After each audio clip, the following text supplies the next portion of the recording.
7월 9일 오순절 후 여섯째 주일 예배를 하나님께 드리겠습니다.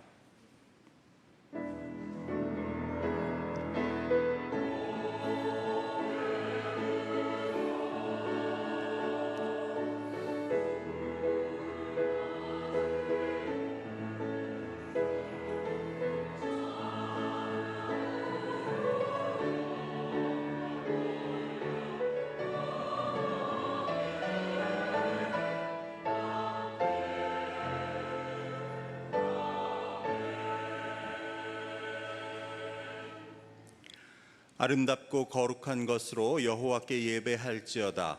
온 땅이여 그 앞에서 떨지어다. 모든 나라 가운데서 이르기를 여호와께서 다스리시니 세계가 굳게 서고 흔들리지 않으리라. 그가 만민을 공평하게 심판하시리라 할지로다. 아멘. 성도들의 찬미와 경배를 기쁘게 받으시는 아버지 하나님, 오늘도 세상 가운데 저희들을 택하여 부르시고 거룩하신 아버지 하나님 앞에 예배하게 하시니 참으로 감사를 드립니다.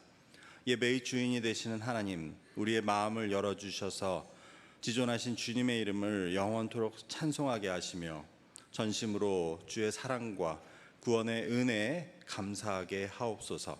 오늘 저희 예배 가운데 함께 하셔서 하나님의 복과 은혜를 허락하시길 간절히 바라며 예수 그리스도의 이름으로 기원하옵나이다. 아멘. 모두 자리에서 일어나셔서 찬송가 69장 함께 찬송하시겠습니다.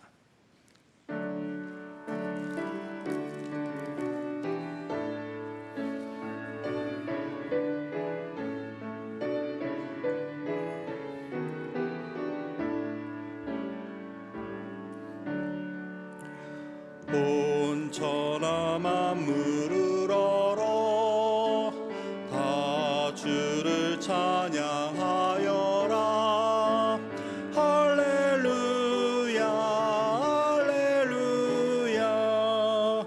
조금 빛나는 밝은 해, 처음 빛나는 밝은 달, 하나님을 찬양하라. 할렐루야 할렐루야 할렐루야. 힘차게 부는 바람아, 가는 묘한 구름아, 할렐루야 할렐루야. 젖없는 장한 아침에, 젖지는 고운 저녁놀, 하나님을 찬양하라. 할렐루야 할렐루야 할렐루야. 저 흘러가는 맑은 물, 다 주를 노래하여라. 할렐루야 할렐루야.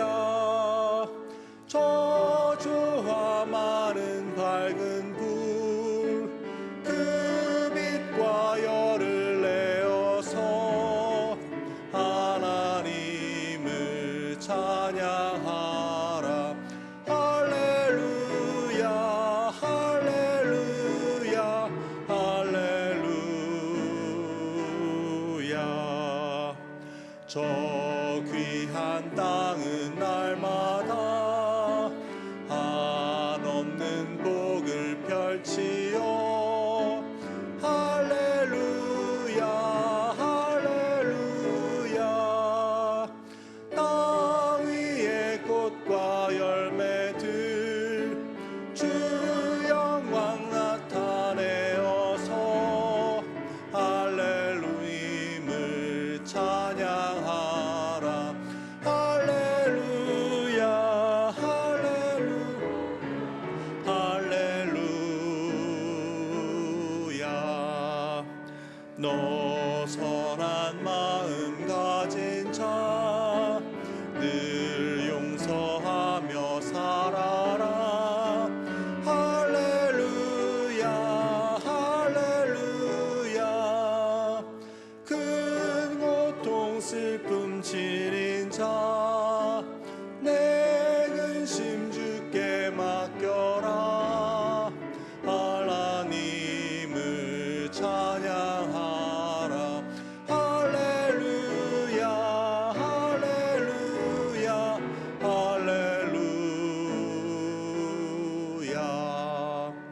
주 은혜 받은 만민아 다 꿇어 경배하여라. 할렐루야 할렐루야. 성삼일체 주님께 존귀와 영광 돌려라. 주를 찬양 할렐루야 할렐루야 할렐루야 할렐루야.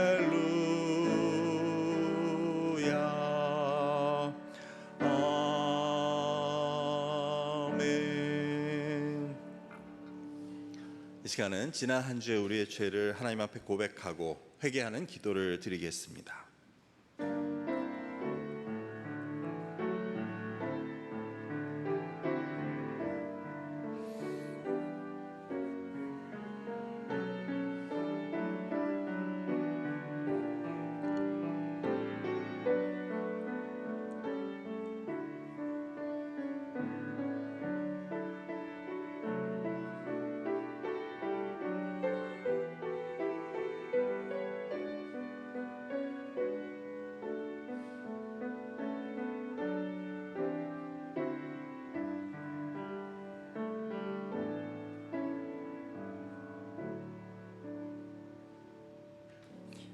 여기 우리에게 주시는 하나님의 사함의 말씀이 있습니다. 허물의 사함을 받고 자신의 죄가 가려진 자는 복이 있도다. 마음에 간사함이 없고 여호와께 정죄를 당하지 아니하는 자는 복이 있도다. 아멘. 사도신경으로 우리의 신앙을 고백하겠습니다. 나는 전능하신 아버지 하나님 천지의 창조주를 믿습니다. 나는 그의 유일하신 아들 우리 주 예수 그리스도를 믿습니다. 그는 성령으로 잉태되어 동정녀 마리아에게서 나시고 본디오 빌라도에게 고난을 받아 십자가에 못 박혀 죽으시고 장사된 지 사흘 만에 죽은 자 가운데서 다시 살아나셨으며 하늘에 오르시어 전능하신 아버지 하나님 우편에 앉아 계시다가 거기로부터 살아있는 자와 죽은 자를 심판하러 오십니다. 나는 성령을 믿으며 거룩한 공교회와 성도의 교제와 죄를 용서받는 것과 몸의 부활과 영생을 믿습니다. 아멘. 이제 자리에 앉으셔서 교동문 24번 시편 46편의 말씀을 함께 교독하시겠습니다.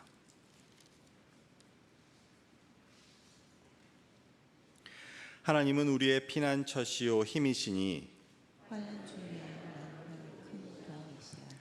그러므로 땅이 변하든지 산이 흔들려 바다 가운데 빠지든지 바닷물이 솟아나고 뛰놀든지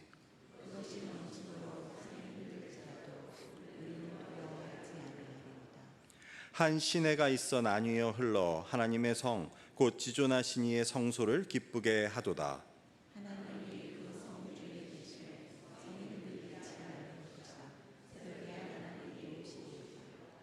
그가 땅끝까지 전쟁을 쉬게 하심이요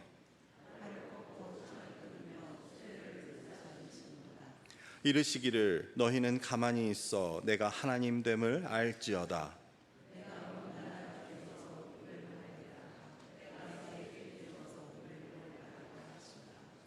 만군의 여호와께서 우리와 함께 하시니 아멘. 찬송가 310장 함께 찬송하신 후에 박향희 권사님께서 기도해 주시겠습니다.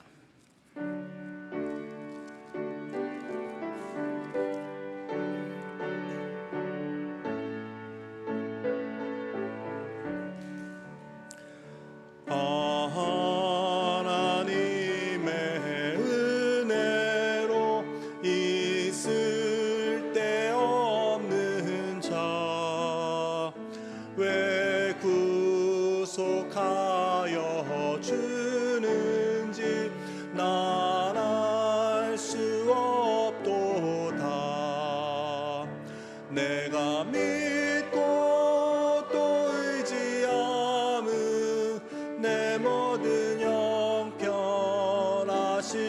주님 늘 보호해 주실 것을 나는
주님 늘 보호해 주실 것을 나는 확실히 아네.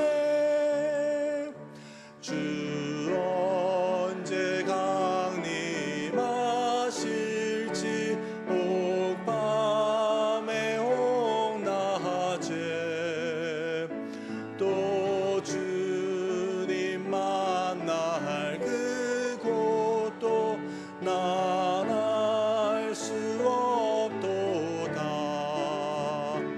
내가 믿고 또 의지함은 내 모든 형편하시는 주님 늘 보호해 주실 것을 나는 확실히 아네. 아멘.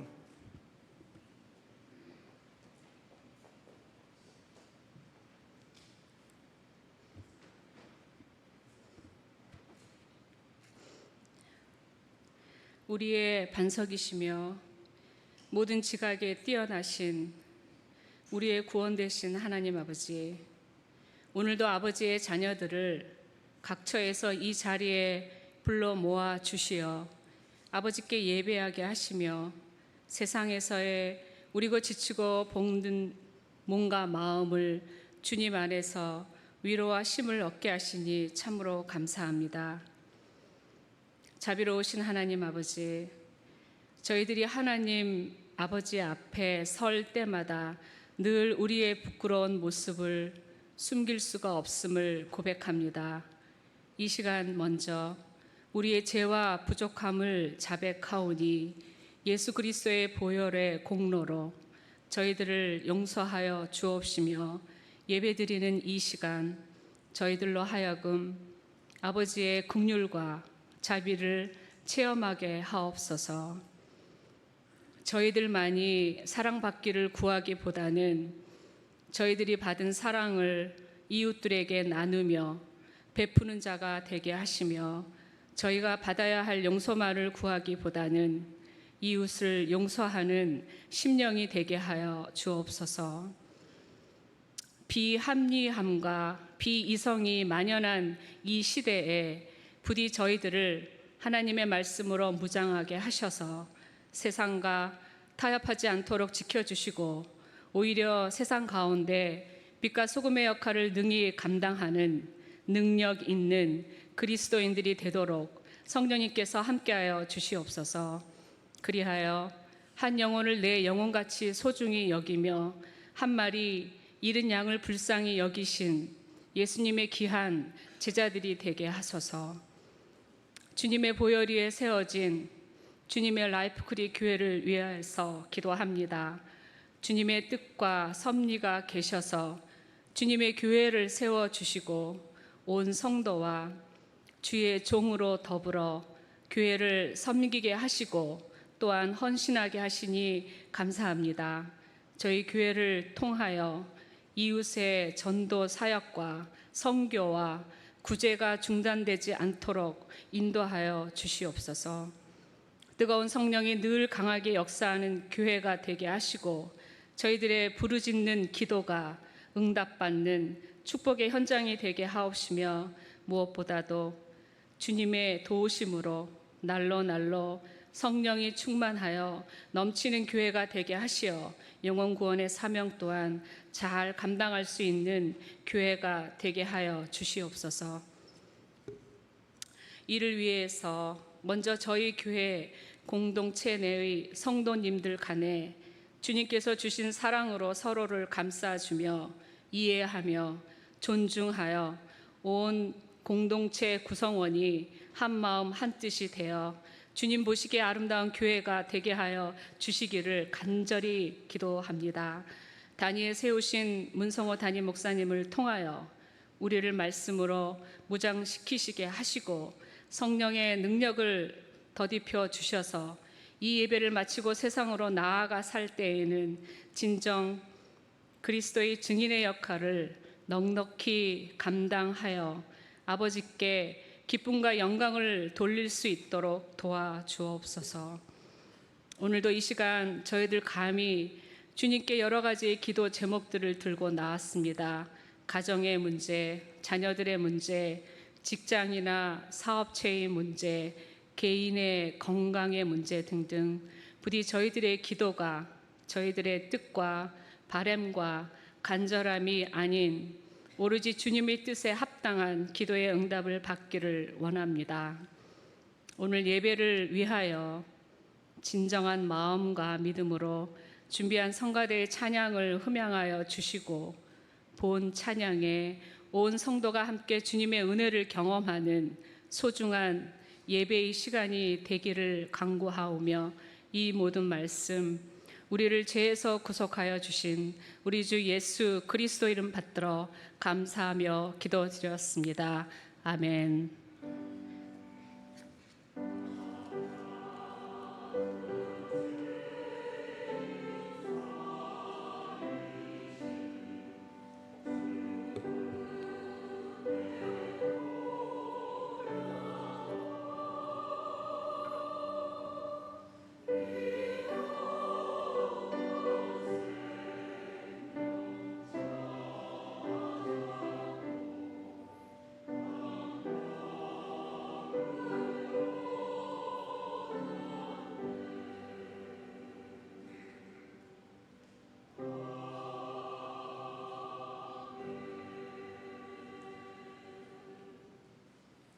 아멘.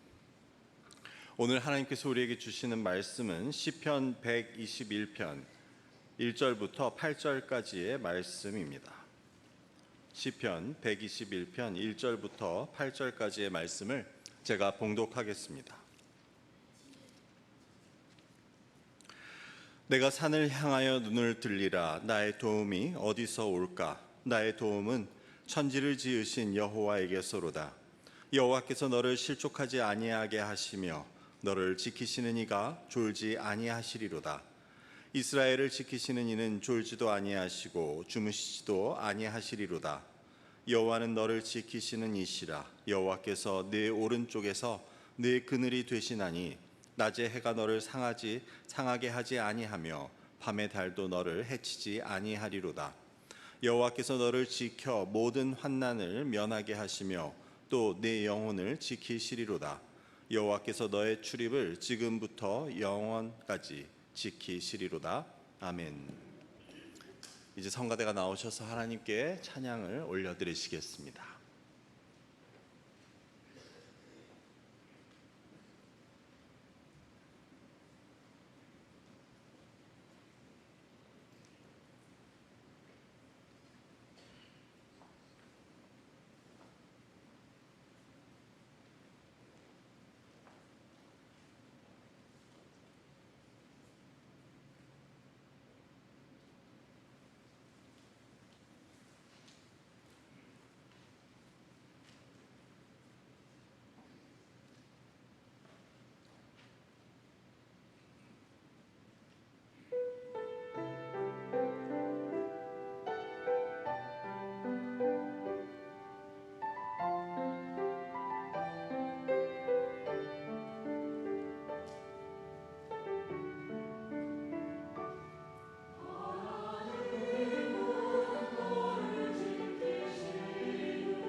성가대의 귀한 찬양에 진심으로 감사를 드립니다.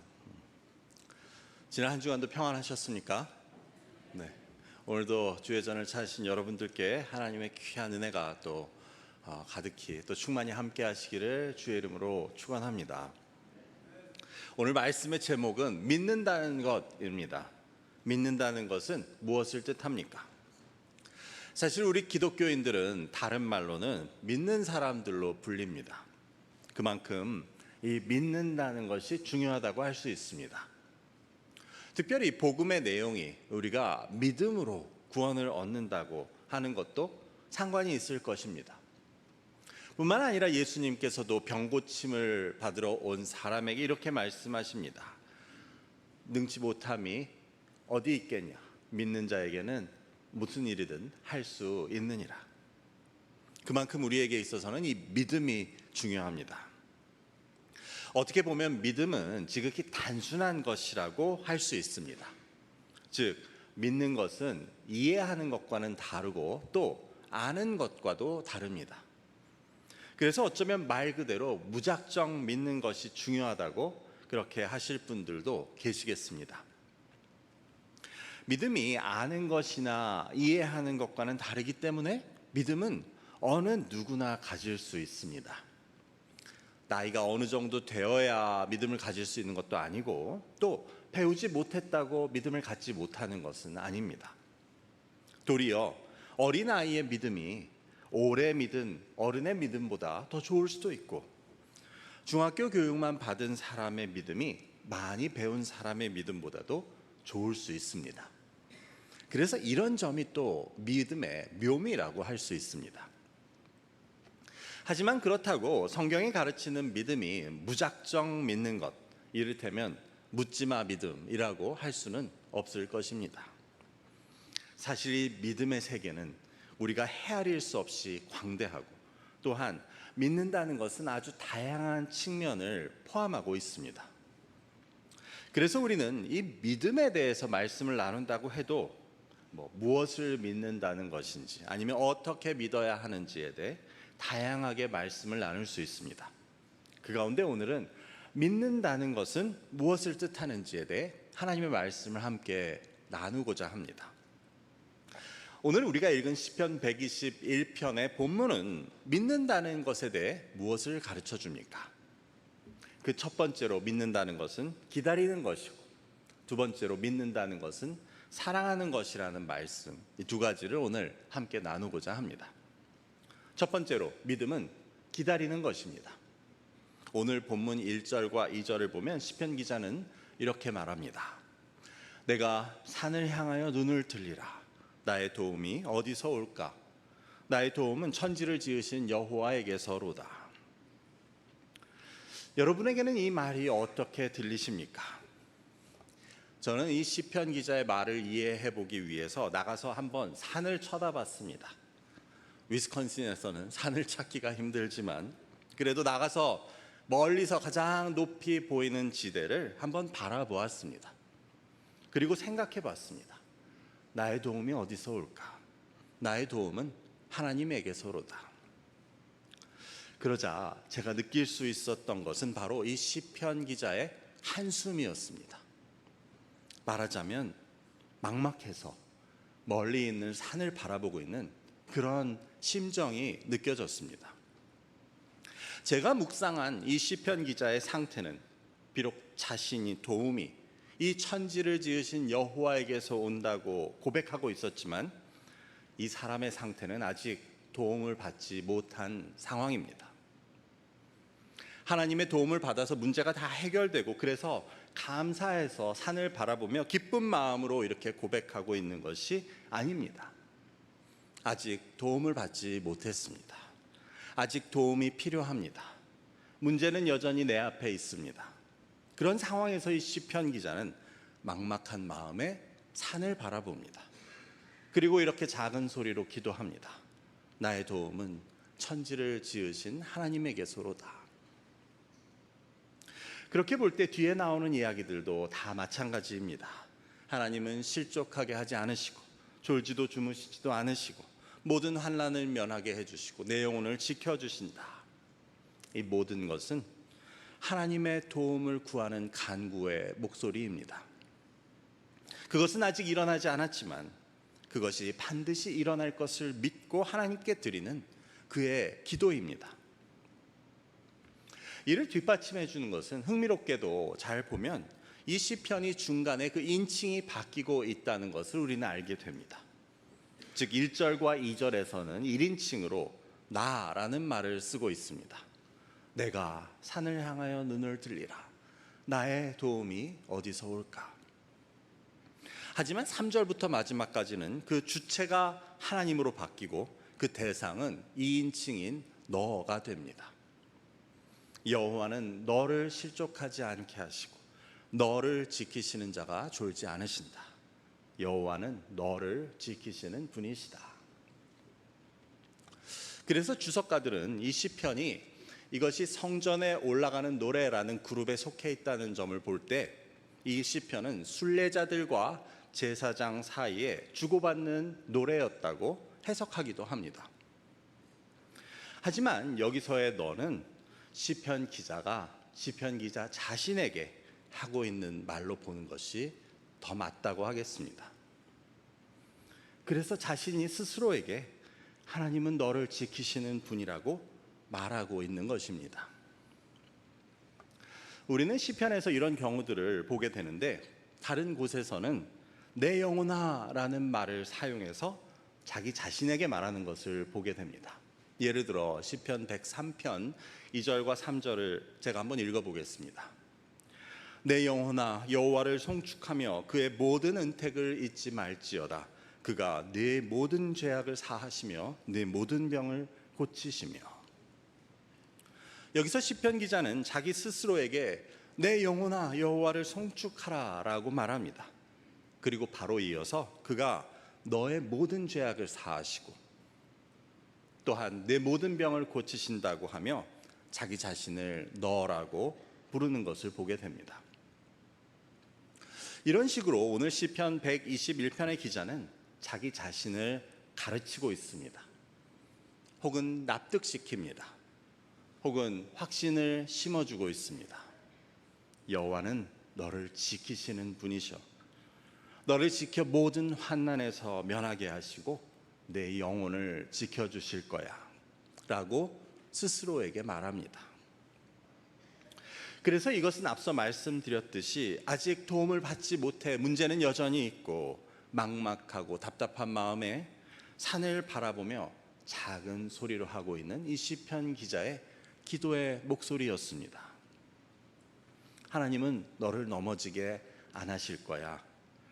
너를 지키시는 그분은 졸지도 주무시지도 않고 너의 모든 문제를 면하게 하시고 내 영혼을 지켜주실 거야 라고 스스로에게 말하는 기도의 목소리입니다.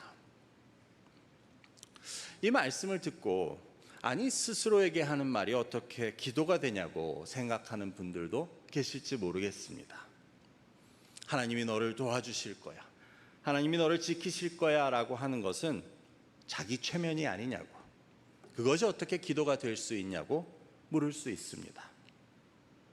하지만 이 기도는 자기 최면과는 다릅니다.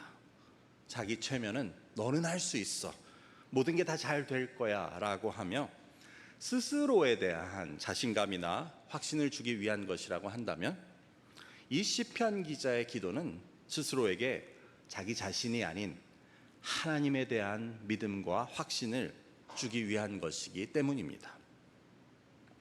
그래서 이는 다른 한편으로는 믿음의 고백이 됩니다. 그래서 기도가 된다는 것을 알 수 있습니다.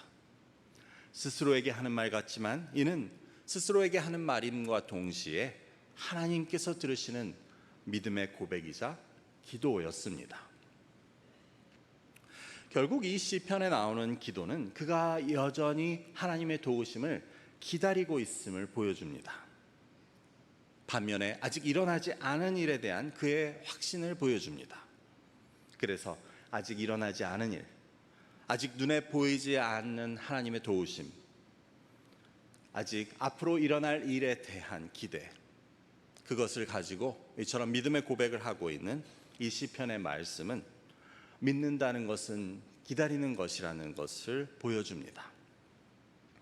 눈에 보이지 않아도, 그리고 아직 일어나지 않아도, 그리고 혹은 그럴 것 같지 않아도, 그럼에도 확신을 갖고 기다리는 것, 그것이 믿는다는 것임을 이 시편의 말씀은 보여줍니다. 이처럼 기다리는 것으로서의 믿음을 잘 보여주는 이야기는 바로 믿음의 조상 아브라함의 이야기입니다. 하나님께서는 아브라함이 75세 때 그에게 나타나셔서 내가 너로 큰 민족을 이루고 모든 땅의 족속이 너로 인해 복을 받게 할 것이라고 약속하십니다. 그때 아브라함은 75세였고 자녀가 없었습니다. 하지만 이 하나님의 약속은 아브라함이 99세가 될 때까지 이루어지지 않습니다. 이루어질 기미가 보이기는커녕 75세였던 24년 전보다 상황은 훨씬 좋지 않습니다. 우리가 인간적인 생각으로 한번 보자면 하나님의 약속이 이루어질 가능성을 따져보면 75세였을 때가 예를 들어 한 60%라고 한다면 지금 99세인 상황에서는 그것이 이루어질 가능성은 거의 0%에 가까웠습니다. 하지만 아브라함은 100세가 다 된 자기에게 나타나셔서 자기가 하나님께서 시키시는 그 일, 그래서 그 말에 따라 온 집안 사람에게 할례를 행하게 하고 기다립니다. 결국 아브라함은 그 이듬해 하나님의 말씀대로 아들을 낳게 되고, 결국 그 자손들이 이룬 그 이스라엘 큰 민족은 하나님이 약속하신 그 땅, 가나안 땅을 차지하게 되는 것입니다. 이러한 아브라함의 믿음을 사도 바울은 로마서 4장에서 이렇게 설명합니다. 아브라함은 바랄 수 없는 중에 바라고 믿었다. 그래서 믿음은 바랄 수 없는 것을 바라는 것이고, 보이지 않아도 믿는 것이고, 또 아직 일어나지 않은 것을 기다리는 것이 믿음임을 우리는 알게 됩니다. 이 세 가지가 중요합니다. 믿음은 눈에 보이지 않는 것을 믿는 것입니다. 그리고 아직 일어나지 않은 일을 믿는 것입니다. 그리고 바랄 수 없는 것을 믿는 것이 믿음입니다. 예수님께서도 보지 못하고 믿는 자가 복되다고 하십니다. 고대 근동의 다른 어떤 우상 신들과 달리 하나님께서는 하나님의 어떤 형상도 만들지 못하게 하십니다. 그것도 역시 보이지 않는 것을 믿는 우리의 믿음과 관련이 있는 하나님의 명령이라고 할 수 있습니다. 그래서 아브라함은 이처럼 바랄 수 없는 일을, 그리고 보이는 증거는 하나도 있지 않은 것을, 아직 징조나 기미도 없는 일을 믿고 기다립니다. 그래서 그의 이런 기다림은 그를 믿음의 조상이 되게 하고, 또 그로 하여금 큰 민족 이스라엘의 아버지로 세움받게 함을 우리는 알게 됩니다. 그래서 오늘 이 시편 기자도 하나님께서 그를 도우시는 분이시고 그를 지키실 것을 믿고 기다립니다. 아직 눈에 보이지는 않아도, 마치 바랄 수 없는 것 같은 상황이어도 그는 눈을 들어 산을 보며 작은 소리로 스스로 기도하고 있습니다. 아마 옆에서 그 시편 기자를 조롱하는 소리도 들렸을 것입니다. 너희 하나님 졸고 계시는 거 아니야? 너희 하나님 주무시는 것 아니야? 왜 아무 응답이 아직도 도움도 없는 거야? 하지만 시편 기자는 이렇게 말합니다. 하나님은 반드시 너를 도우실 것이고, 하나님은 졸지도 주무시지도 않으시고 너를 지켜 모든 환난에서 구해줄 것이다 라고 스스로에게 말하고 그는 기다립니다. 이처럼 믿는다는 것은 기다리는 것입니다. 하박국 선지자도 이유를 알 수 없는 그 하나님의 침묵에 대해 묻고 있지만 하나님은 거기에 대해 뭐라고 대답하십니까? 비록 더딜지라도 기다려라. 반드시 이루어질 것이다. 그래서 의인은 믿음으로 사는 것이다. 그래서 우리는 기다리는 사람들입니다. 한번 따라해 볼까요? 우리는 기다리는 사람들이다. 믿는다는 것은 기다리는 것입니다. 잠잠히 믿음을 갖고 기도하며 기다릴 때 하나님께서는 이를 의롭다고 여겨주시고, 또한 하나님의 정하신 때에 반드시 하나님의 약속을 이루어 주신다는 것을 우리는 기억해야 합니다. 두 번째로, 믿는다는 것은 사랑하는 것입니다. 언뜻 듣기에는 어떻게 믿는다는 것이 사랑하는 것인지 이해가 되지 않을 수도 있습니다. 왜냐하면 세상적인 의미로는 내가 누구를 믿는다고 해서 그 사람을 사랑한다고 할 수 있는 것은 아니기 때문입니다. 하지만 성경적인 믿음을 이야기할 때, 즉 우리가 하나님을 믿는다고 할 때 그 믿는다는 것은 하나님을 사랑하는 것과 다른 것이 아니라는 것을 우리는 알게 됩니다. 우리가 한번 생각해 보면, 내가 사랑하는 사람에게, 즉 나와 사랑의 친밀한 관계가 있는 사람에게 도움을 청한다고 한다면 그것은 말 그대로 도움을 구하는 것만은 아닐 것입니다. 반대로 내가 사랑하지 않는 사람에게, 즉 내가 사랑이란 친밀한 관계가 없는 사람에게 우리가 도움을 청한다면 그것은 말 그대로 도움을 구하는 것 이상은 아닙니다. 하지만 우리가 앞서 말씀드렸듯이 사랑하는 사람에게 도움을 구한다면 그것은 단지 도움만을 구하는 것은 아니라고 생각해 볼 수 있습니다.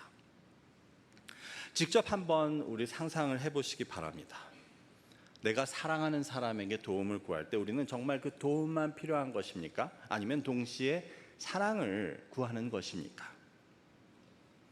그래서 저는 이렇게 말씀드리고자 합니다. 내가 사랑하지 않는 사람에게 도움을 청하는 것은 말 그대로 도움만을 구하는 것이지만, 내가 사랑하는 사람에게 도움을 청하는 것은 사랑을 구하는 것이다. 성경을 보면 하나님께서는 우리에게 이렇게 말씀하십니다. 너희가 도움을 구하면 내가 도와주겠고 너희가 부르짖으면 내가 응답하겠다. 그러면 이것은 정말 우리가 필요할 때 하나님께 도움을 구하라고 하시는 뜻에서 그치는 것일까요? 사실 하나님의 말씀은 우리가 사랑의 언어로 들을 필요가 있습니다. 사랑의 언어는 밖으로 드러난 것과 다른 의미를 포함하기 때문입니다. 예를 들어 내가 연애를 하고 있을 때 사랑하는 사람에게 만약 무슨 문제가 있거나 필요한 게 있으면 언제든지 아무리 작은 일이라도 연락하라고 했다고 한번 해보죠. 그럼 그것은 무슨 뜻입니까? 필요할 때만 연락하라는, 즉 문제는 다 나한테 맡기라는 그런 뜻입니까?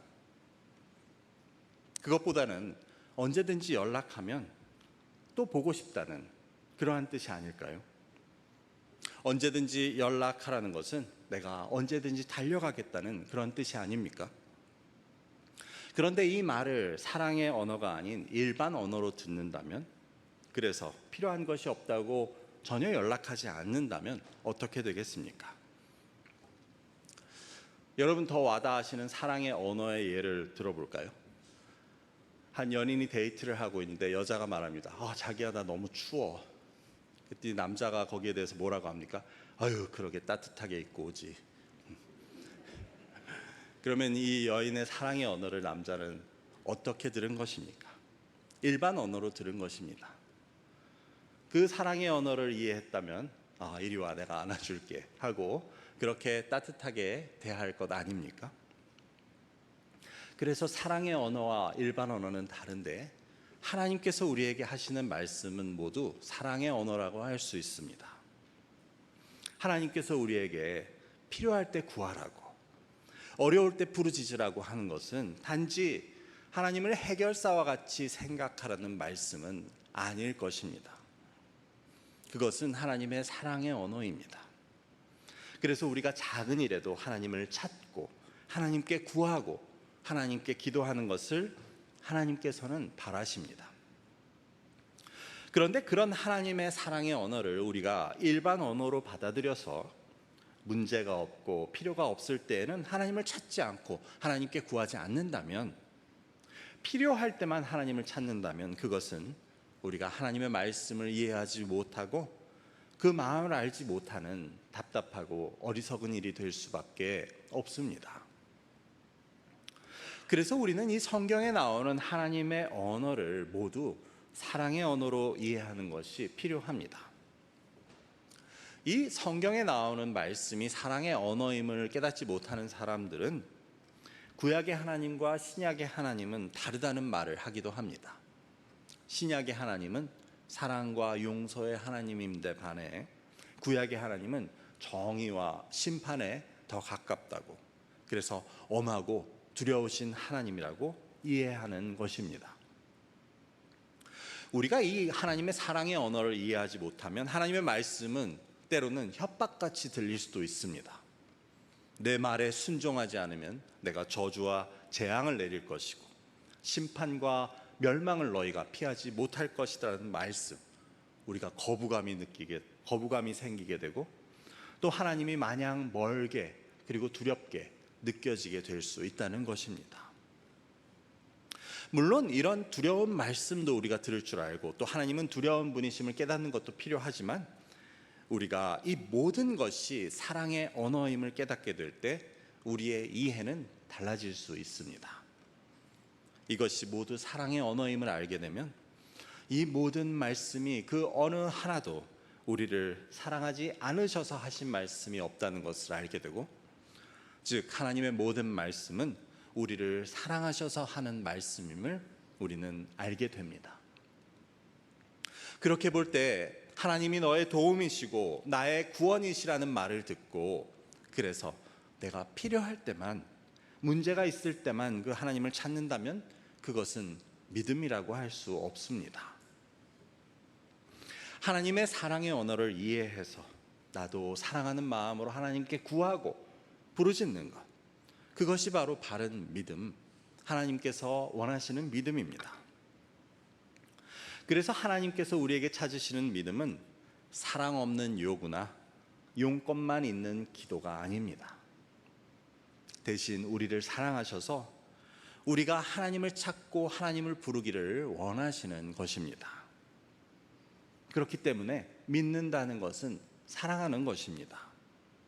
사랑이 없이는 우리는 하나님께서 구하시는 믿음을 보일 수 없습니다.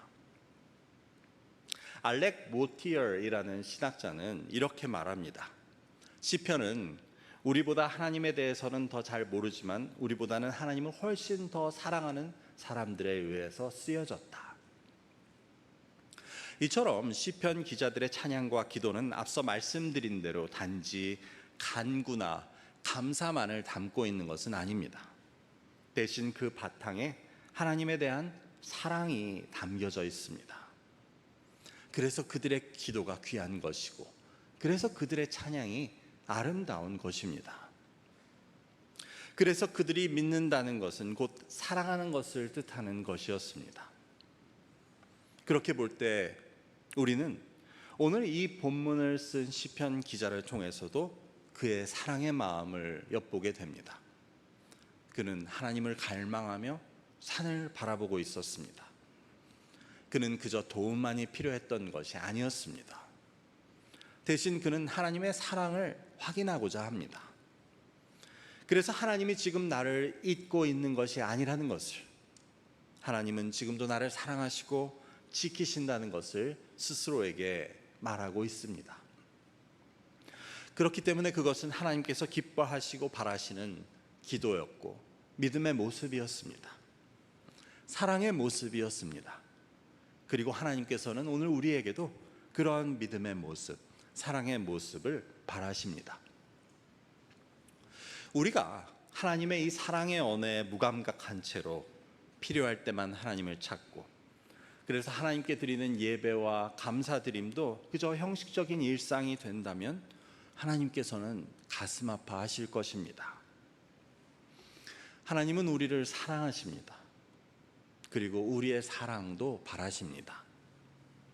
그래서 우리가 하는 모든 행동들 가운데서 하나님에 대한 사랑을 찾으십니다. 그렇기 때문에 하나님에 대한 사랑이 빠진 우리의 모든 행동은 그 어떤 것이라도 하나님께는 무의미합니다.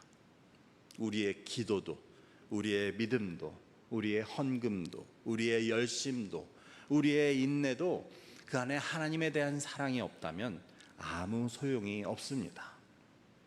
그래서 오늘 말씀은 믿는다는 것은 사랑하는 것임을 우리에게 가르쳐 줍니다. 이제 말씀을 맺고자 합니다. 오늘 시편 121편에 나오는 이 시편 기자의 기도, 내가 산을 향하여 눈을 들리라, 나의 도움은 하나님에게서로다 라는 이 기도를 통해 믿는다는 것에 대해 함께 말씀을 나누었습니다. 그래서 믿는다는 것은 기다리는 것이고 또 믿는다는 것은 사랑하는 것임을 함께 나누었습니다. 결국 우리는 첫 번째 이야기한 기다림도 두 번째 말한 사랑함에서 나오는 것임을 깨닫게 됩니다. 그래서 특별히 우리의 기도는 이처럼 하나님에 대한 나의 사랑을 담은 것이 될 수 있어야 합니다. 여러분이 생각하시기에 여러분이 하시는 기도를 통해서 그것을 듣고 계신 하나님께서 여러분 마음에 있는 하나님에 대한 사랑을 느낄 수 있을 것이라고 생각하십니까? 아니면 나의 이익을 위해서 나를 사랑하는 사람을 이용하는 그런 우리의 기도가 되고 있지는 않습니까? 우리는 기도를 늘 새롭게 배울 필요가 있습니다. 특별히 우리도 사랑의 언어를 배워야 합니다. 그리고 시편의 말씀들은 우리에게 믿음의 기도, 사랑의 기도를 가르쳐 줍니다. 이 시편 121편을 가지고 하나님께 기도하시는 이번 한 주간이 되시기를 바랍니다. 산이나 아니면 언덕이 보이는 곳을 찾아가십시오. 그리고 산을 보며 조용히 이 시편을 읽어보십시오. 여러분의 사랑의 마음을 담아 여러분을 사랑하시는 하나님께 기도하시는 이번 한 주간이 되시기를 주님의 이름으로 간절히 축원합니다. 기도하겠습니다. 아버지 감사합니다. 오늘 산을 향하여 눈을 들고 주님의 도우심을 바라는 이 시편 기자의 기도를 우리가 함께 살펴보게 됩니다. 이를 통하여 우리가 믿는다는 것은 기다리는 것이고 또한 믿는다는 것은 사랑하는 것임을 깨닫게 됩니다. 아버지 하나님, 우리를 향한 하나님의 사랑을 우리가 깨달아 그 하나님의 말씀을 사랑의 언어로 들음을 통해 우리도 우리의 기도와 우리의 믿음과 우리가 하는 모든 것, 우리의 삶과 우리의 인생을 통하여서 하나님에 대한 사랑을 보여드리고 하나님께 올려드릴 수 있는 저희가 될 수 있도록 인도하여 주시옵소서. 감사함이 예수 그리스도의 이름으로 기도드립니다. 아멘. 이제 모두 자리에서 일어나셔서 찬송가 545장 찬송하시며 준비하신 예물을 하나님께 봉헌하시겠습니다.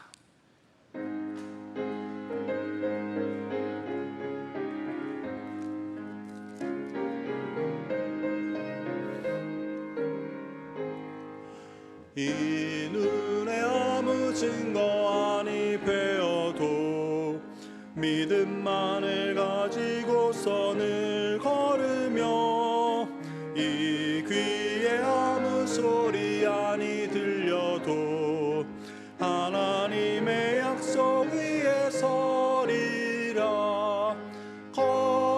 걸어가세 믿음 위에 서서 나가세 나가세 의심 버리고 걸어가세 믿음 위에 서서 눈과 귀에 아무 증거 없어도 이 눈에 보기에는 어떠하든지 이미 얻은 증거대로 늘 믿으며 이 마음에 의심 없이 살아갈 때에 우리 소원 주 안에서 이루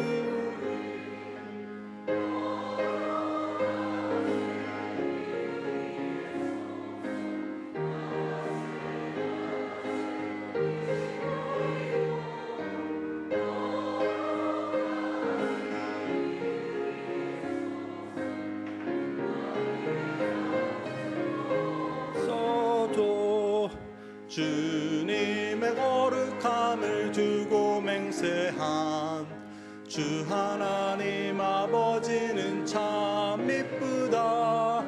그 귀한 모든 약속 믿는 자에게 능치 못할 무슨 일이 있을까.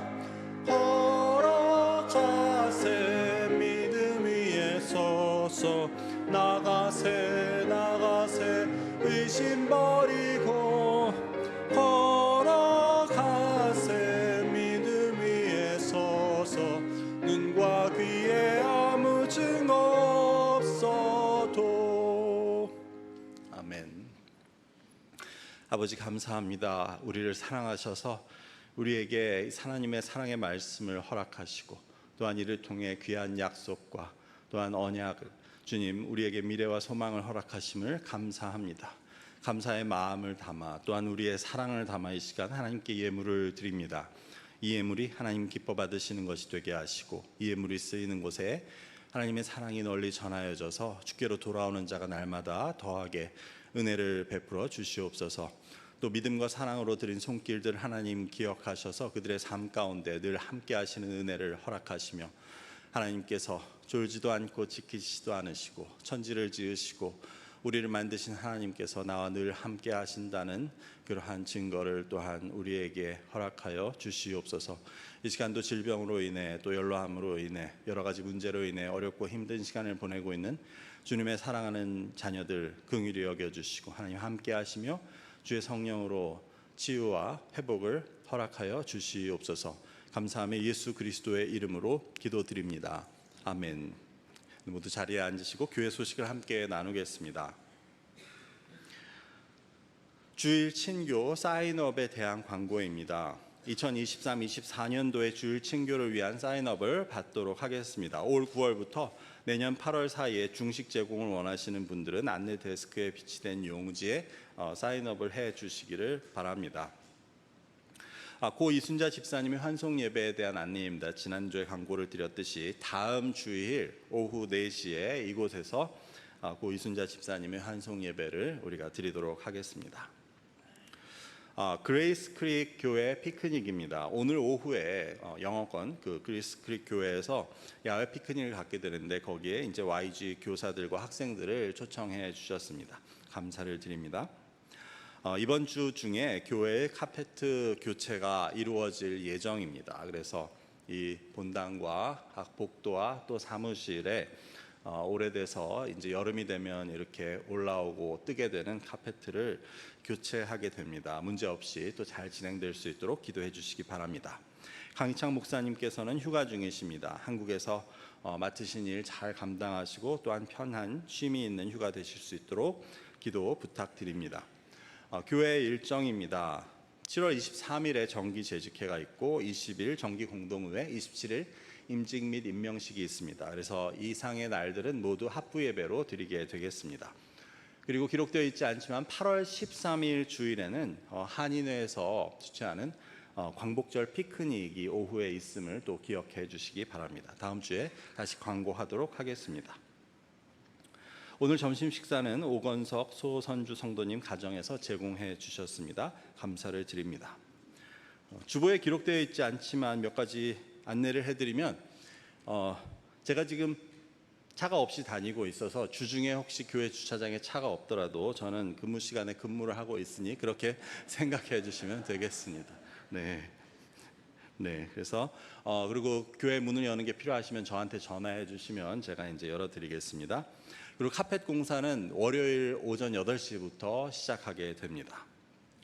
그리고 제가 이번 주에 저번에 광고 드렸던 세미나리에서 가르치는 것이 이번 주 중에 집중 강의가 있습니다. 집중 강의가 다행히 저녁 시간이라서 낮 근무에는 지장이 없는데 단 수요일 저녁이 문제가 됩니다. 그래서 이번 주 수요일은 우리 강 목사님도 휴가 중이시기 때문에 우리 김영식 목사님께 말씀을 부탁을 드렸습니다. 그래서 이번 주 수요일 말씀은 김영식 목사님께서 전해 주시겠습니다. 보통보다 더 많이 참석하셔서 또 관심 갖고 또 격려해 주시면 감사하겠습니다.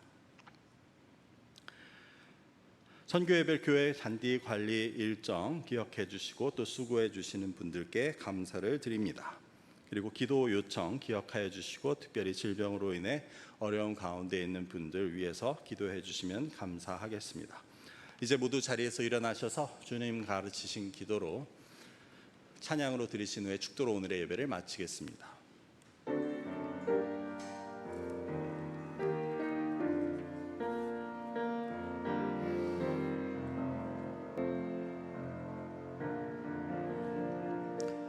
하늘에 계신 아버지 이름 거룩하사 주님 나라 임하시고 뜻이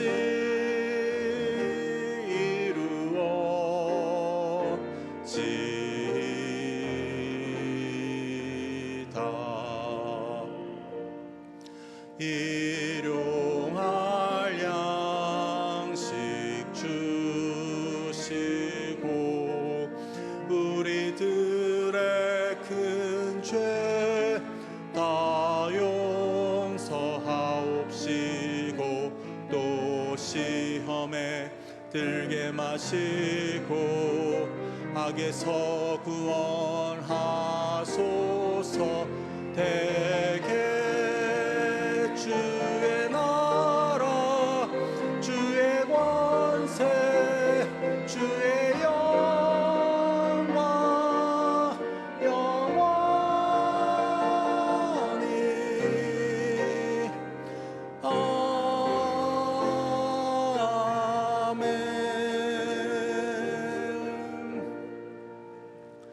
죄송합니다. 제가 광고 끝에 머뭇거렸던 것은 말씀드리려고 생각했던 것이 기억이 안 났는데 찬송 중에 기억이 났습니다. 여러분 이 뒤에 보이는 꽃 보이시죠? 너무 아름답지 않습니까?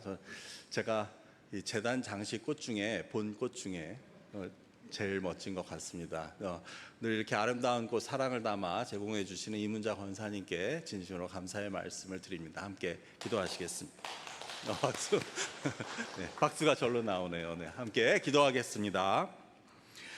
이제는 예수 그리스도의 은혜와 아버지 하나님의 크신 사랑과 성령님의 교통하심이 하나님의 사랑의 언어를 이해하여 우리의 기도와 우리의 믿음을 통해서도 하나님께 우리의 사랑의 마음을 전하고자 다짐하고 소망하는 여기 모인 주의 자녀들과 이 교회 위에 지금으로부터 영원히 함께 하시기를 간절히 축원하옵나이다.